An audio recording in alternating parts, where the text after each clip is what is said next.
from an aerodynamics point of view, like what are the types of data that you can obtain using a CFD simulation?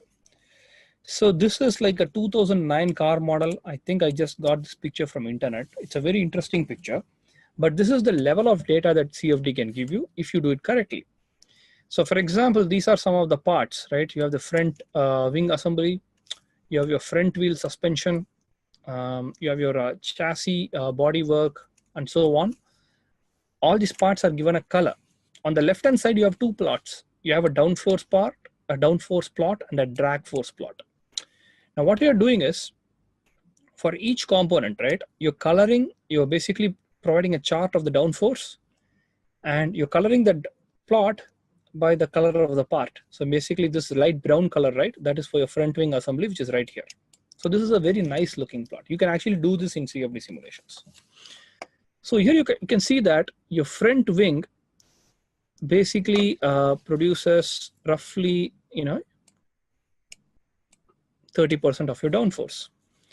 And your front wing is responsible for, say, 20% of your drag. Looks like there's a comment. And let us take a different component here, right? So take your front wheels. Your front wheels actually don't produce downforce. Sometimes they actually produce, in fact, they almost always produce a little bit of lift. That is what you're seeing here. But they are enormous sources for drag, which is what you see. And if you take a look at your floor and your diffuser, which is this part right here, they generate huge amounts of downforce, which is pretty well known, 50% or more. But the drag on those things is really less. It's what, say 15%. And this is where the concept of aerodynamics efficiency comes, which means, say that you want to create downforce.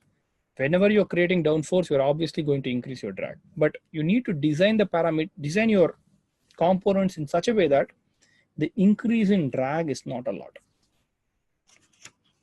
So these are the types of quantities that you can basically calculate while doing a CFD simulation. And Jennifer, exactly, you're exactly correct. Depending on the track setup, these will change for sure, right? Again, if you're getting this data on track, obviously you need a lot of money to basically measure data like this. With CFD, you don't need a lot. You just need a powerful computer, and that's it.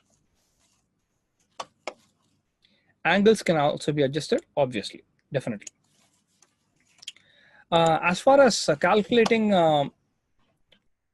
downforce and drag, I'm not going to be going over the definition. I think maybe for the next lecture on the same topic, I can show you some formulas.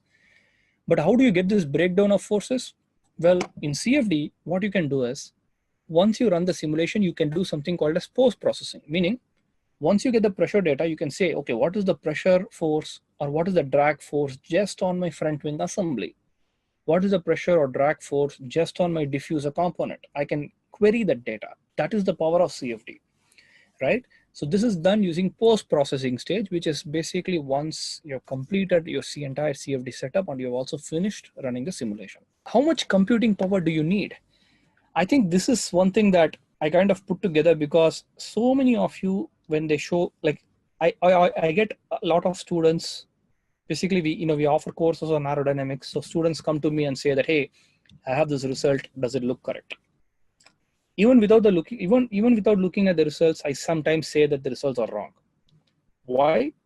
Because to run these simulations, in order to do justice to these simulations, you need a little bit of computing power. What do I mean by little bit?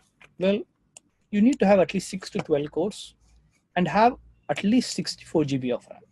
Even this part is okay. Decent graphics card, you can live without it. But this is like the minimum requirements that you need.